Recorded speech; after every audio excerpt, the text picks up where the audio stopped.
ఇక భద్రాద్రి కొత్తగూడెం జిల్లాలో మొక్కజొన్న రైతులు ఆందోళన చేపట్టారు. ధనుష్కో అగ్రో అనే విత్తనాల కంపెనీ వారు మోసం చేశారని రోడ్డుపై బైఠాయించారు.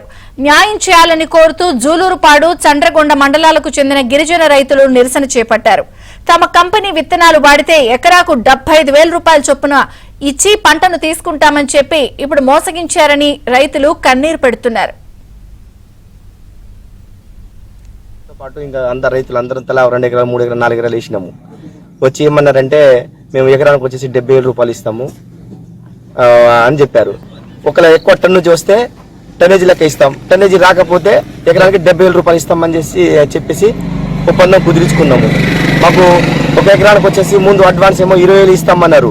20,000 ఏమి ఇవ్వలే. వాళ్ళు జస్ట్ మాకు విత్తనాలే ఇచ్చారు, పురుగు మందు ఏమి ఇవ్వలేదు. మధ్యలో ఒకసారి వచ్చేస్తే మాకు ఒకసారి పురుగు మందు ఇచ్చారు. పురుగు మందు ఇచ్చిన తర్వాత ఆ పురుగులు బాగా తింటున్నాయంటే వాళ్ళు మీ పురుగులు తినని ఏం తినేది మేము ఎకరాల లెక్క ఇచ్చేస్తాను కదా, మేము అమౌంట్ ఇస్తున్నాం కదా, మీకు సంబంధం లేదు.